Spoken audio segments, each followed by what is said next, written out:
A very good evening to you. I'm Lisa Lorne, and in our news, Akani McDowell gets another term as president of the National Union of Public Workers. The Bar Association worried that the gun amnesty may not have the desired effect. New plans to tackle illiteracy in the education system. And in sports, Barbados special athletes return with 22 medals from a meet over in Trinidad and Tobago. Broadcasting from studios in the Pine St. Michael, this is CBC News Night, starting now.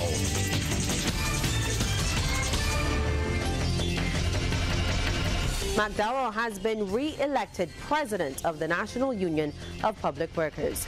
He amassed 354 votes during yesterday's elections to beat his closest rival, former second Vice President Fabian Jones, into second. Now, Jones got 292 votes. Other challengers for the top post were Verrill Scott, who garnered 237 votes, and Joyanne Innes, 193. Kim Webster was elected the first vice president. And speaking after the results were announced last night, Mr. McDowell said that despite the differences, he wants members to work together. I am hopeful that all of us will be able to work together going forward.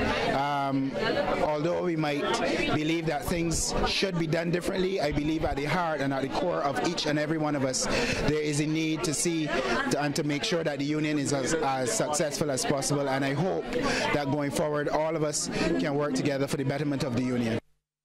Well, Kimberly Agard ran as an independent and was elected the third vice president of the union. She says that she remains true to the trade union movement. I ran as part of a team for the 2 elections prior, and I found that the culture of teams now, it kind of sends a message that you're for somebody and against somebody else, and I did not want that association this time, so I chose to run independent. Plus, it was a last-minute decision for me. I actually only decided to run on nomination day. And Asa Corey Beckles was unsuccessful in his bid to retain the position of General Treasurer. He lost by 31 votes to Pamela Humphrey. Now, joining us tonight after that victory is Mr. Akani McDowell. Good evening to you. Good evening, Lisa. Congratulations on your victory. Thank you so much. Now, a couple of things straight off the bat. You had some people who ran against you who were in your team the last time. Yeah. The General Secretary has indicated that she has intended to pursue legal action against you. Yeah. What can you say to your membership that you are a unified union at this point? Well, Lisa, what I will tell you is that no organization is without its disagreements. And I think the bigger issue is how we manage those disagreements. And going forward, what I will do is ensure that the officers inside of the union, staff, the executive members, and members of National Council have the opportunity to attend a retreat so that we can see how best the union can go forward with the ideas that we can develop. You know, there may have to be some stricter action taken for the union to ensure that those documents that are shared at the level of National Council don't make it outside of the union. And I'm going to suggest that the Constitution be changed so that stricter action is taken if you are caught sharing confidential information. That being said, what's the biggest issue for the union at the moment? Well, the biggest issue for us, I would say, is the issue of appointments. During my canvassing, and I would have heard from a number of public servants that they wanted to be appointed. Of course, you know, if you're unappointed, you do not have security of tenure, you can't access loans. So some officers would have indicated to me that they were willing to work with the union, but the major issue to them was that of appointments. The union has been able to appoint a number of public officers recently, but we have not been able to complete the entire list of officers who are unappointed. So going forward, what we will do is to ensure that we have those meetings so that those officers who are unappointed at this time are appointed as soon as possible. Now, as the largest public sector union, are you satisfied with the way that the government went about with the retrenchment exercise? We are not. The union is always disappointed when public officers have to be retrenched. But you're referring to the process of retrenchment. And I, to be honest, I believe that the government has met with the unions on a number of occasions. We had a number of meetings at the level of the social partnership. So the reason for the retrenchments were explained to the union. The unions were given the opportunity to participate in the process. Not that we agreed with it, but we participated in it. We understood why the retrenchments had to take place. So I would say overall that, you know, going forward, we would like to continue those consultations with the government, so that if any strict measures have to be implemented, that we are part of those consultations to ensure that workers' rights are protected. And finally, what would you say to your critics who didn't think that you would be re-elected? You know, I place my faith in God. I believe, though, that if persons judge me based on the achievements that we would have made during my last 2 years as president, then, you know, they had no choice but to ensure that my team was re-elected. Okay, and thank you so much for joining us. Congratulations once again. Thank you too. That is Akani McDowell, the newly re-elected president of the National Union of Public Workers. Well, in news from the Senate, government has started to address deficiencies in the island's judicial system. Minister of Foreign Affairs and Foreign Trade, Senator Dr. Jerome Walcott, says that the Mia Amor Motley-led administration recognizes there is a shortage of judges and has moved to increase the number of these professionals. He made the comments as he led off debate on the Constitution Amendment Bill 2019. So as to ensure more efficient and timely delivery of justice to the public. Of course, this culminated in the opening and the outfitting of the new judicial complex at White Bar in 2009 at a cost of approximately $77 million. And with these courts, in spite of the subsequent environmental issues, saw the introduction of technology intended to aid in the delivery of justice. Well, Opposition Senator Caswell Franklin has blamed bad advice and political interference for the current state of the public service. He's also commented on the length of time some public servants have been acting in their respective posts. A person going home, he retired. So you know there is a vacancy, there's going to be a permanent vacancy for that position. Why would you fill it for 3 months? And then 3 months, and then 3 months, and then another 3 months for years? So every 3 months, you have to do over this work that you could have done once and advertise the post and but you don't want to advertise posts. Meanwhile, during debate on the bail amendment bill, Senator Dr. Crystal Haynes, a medical professional, compared the surge in violent crime to that of an epidemic. An emotional Dr. Haynes says that she's saddened at the current situation which is gripping the island. I was a victim of an armed robbery when I was a student in Trinidad.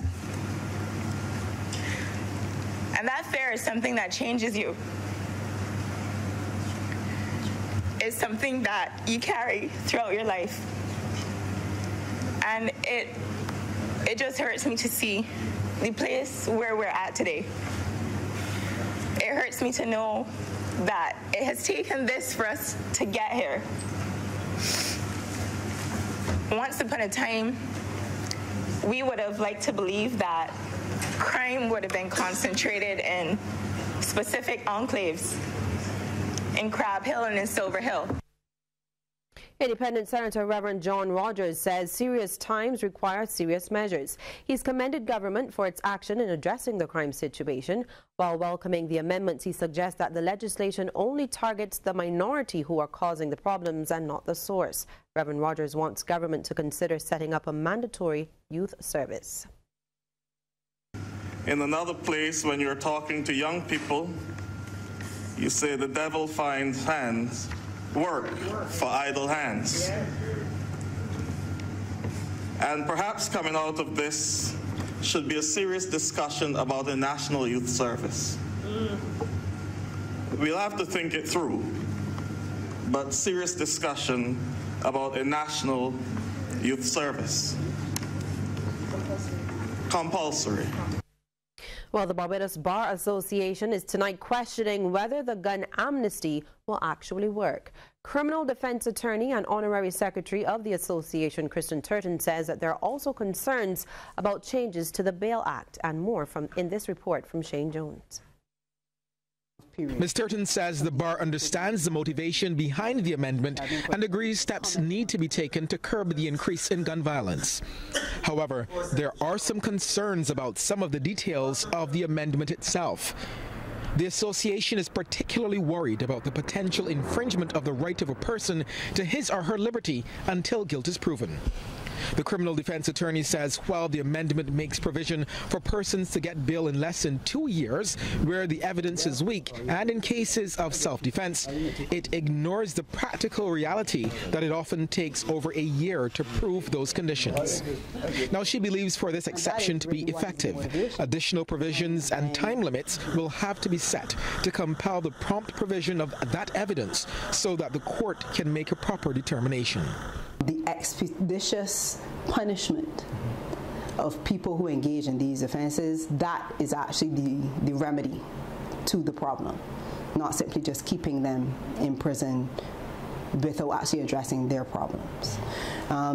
From another angle, I think there has to be a lot more community outreach, because we have to appreciate that some of this is stemming from people who have conflict resolution challenges. And if you don't address those, you're going to continue to have people who do not resolve conflict by having conversations and discussing it, but who believe that it's necessary to attack each other in order to do it. Turning her attention to the one-week gun amnesty, which starts on Sunday, Ms. Turton doesn't think it will hit its target. And I appreciate the perspective, but I don't know that the challenge that the country is facing with people intentionally engaging in activities of shooting other people and so on, that the people who are inclined to behave in that way and to do those things, I don't know that they are going to go into a police station and hand over their firearms, particularly if we accept what the Commissioner of Police was suggesting, which is that a lot of this is retaliatory. Then you have people who have either attacked others or who have previously been attacked, who may now feel like they need the firearm in order to protect themselves. So a gun amnesty that precludes the police from charging them for having it is not necessarily something that addresses what their primary aim is. The gun amnesty runs from April 7th to 13th. Shane Jones, CBC News. What's Trending is brought to you by Trident Insurance. We treat you like family. And Lisa Broom is in our social media corner. Good evening, Lisa. Good evening, Lisa. So here's what's trending. Now, yesterday we told you about those 6 Bajan dancers who would be performing in New York with the official dance squad for the Brooklyn Nets basketball team. And just in case you missed it, check out a little bit of their performance, which also features our very own Rupee.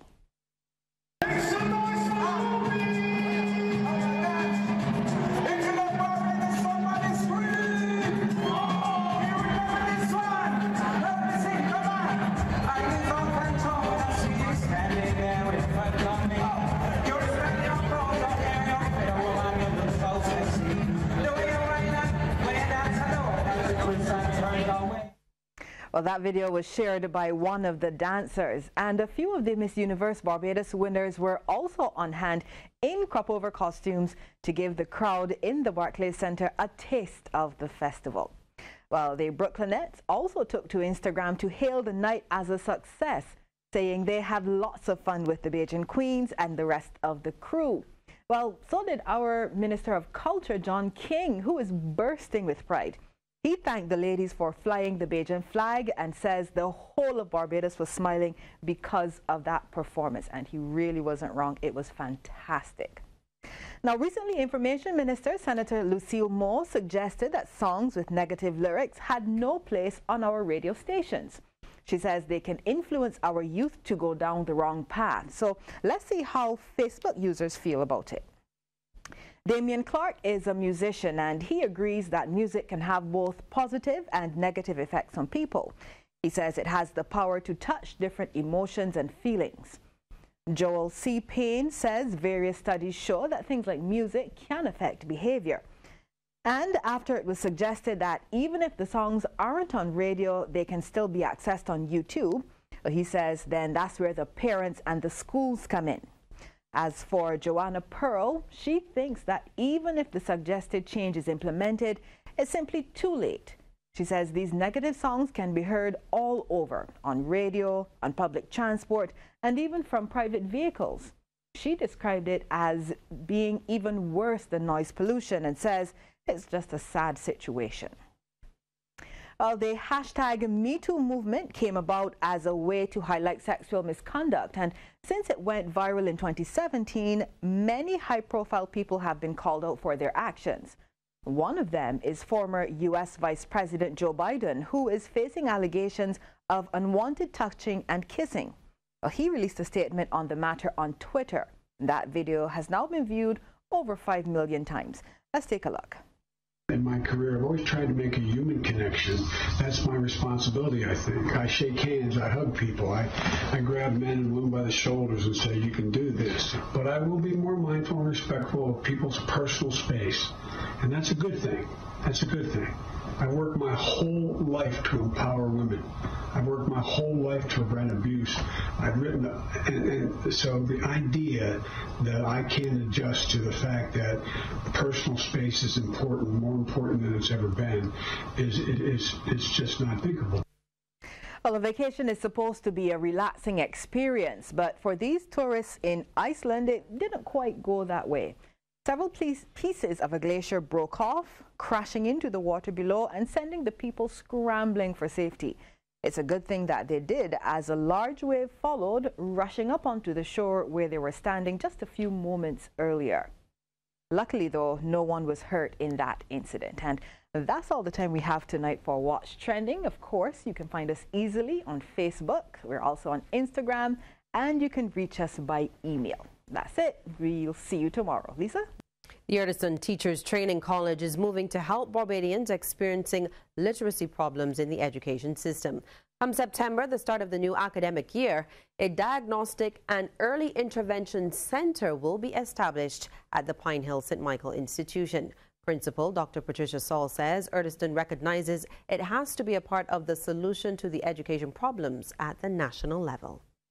It envisages that this center will provide literacy testing, intervention approaches, and monitoring services for students in primary schools who have been identified by their teachers as having literacy problems. A cadre of teachers will be trained by Urtasun College in assessment and intervention. These trained teachers in the area of literacy diagnosis will assess students using a battery of tests. And Dr. Saul was at the time delivering the principal's report at the college's graduation ceremony at the Lloyd Erskine Sandiford Center. She encouraged the graduates to be agents of change in schools. This year, there's been a tie for valedictorian. The title is being shared by Trevina Seeley from the Vocational Teachers Training Program Adult and Keisha Scott, who studied for a diploma in education secondary.